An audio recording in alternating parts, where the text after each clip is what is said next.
football dans un pays, il ne peut pas être une activité qu'on fait quand on a fait tout le reste. Le football a sa place dans un pays et je pense que cette place doit être effectivement respectée. Or, aujourd'hui, on a pu se rendre compte que dans les stades, qui sont des stades et des enceintes construites pour le football, on organise tout et après, quand il reste de la place, on permet effectivement au football de pouvoir s'y dérouler. On a eu des concerts de musique dans les stades qui passent en priorité par rapport au football, des combats de lutte qui passent en priorité par rapport au football, des chants religieux qui passent avant le football, des activités politiques qui passent avant le football. Qu'on puisse dire on est dans un pays effectivement qui est un pays comme le Sénégal et que les enceintes ne servent pas exclusivement au football, on peut le comprendre, mais que le football passe derrière toutes les autres activités, ce n'est plus acceptable.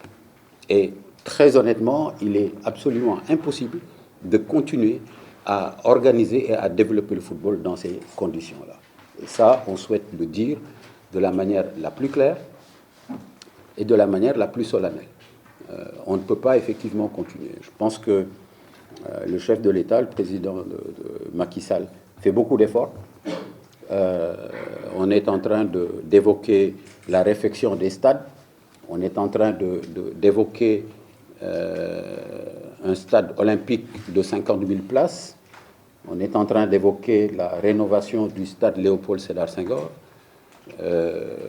Des programmes sont prévus à Saint-Louis et à Ziguinchor qui remplissent d'aise le milieu sportif.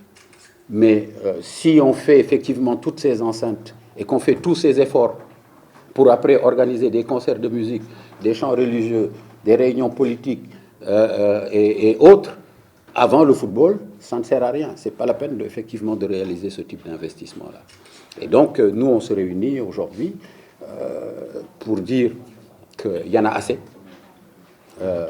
et que les enceintes du football doivent être consacrées en priorité au football. Et que si derrière, il y a de la place, que les autres activités puissent se tenir, mais que la priorité reste au football. Jusqu'à présent, on a accusé 6 matchs de retard dans nos compétitions malgré tout.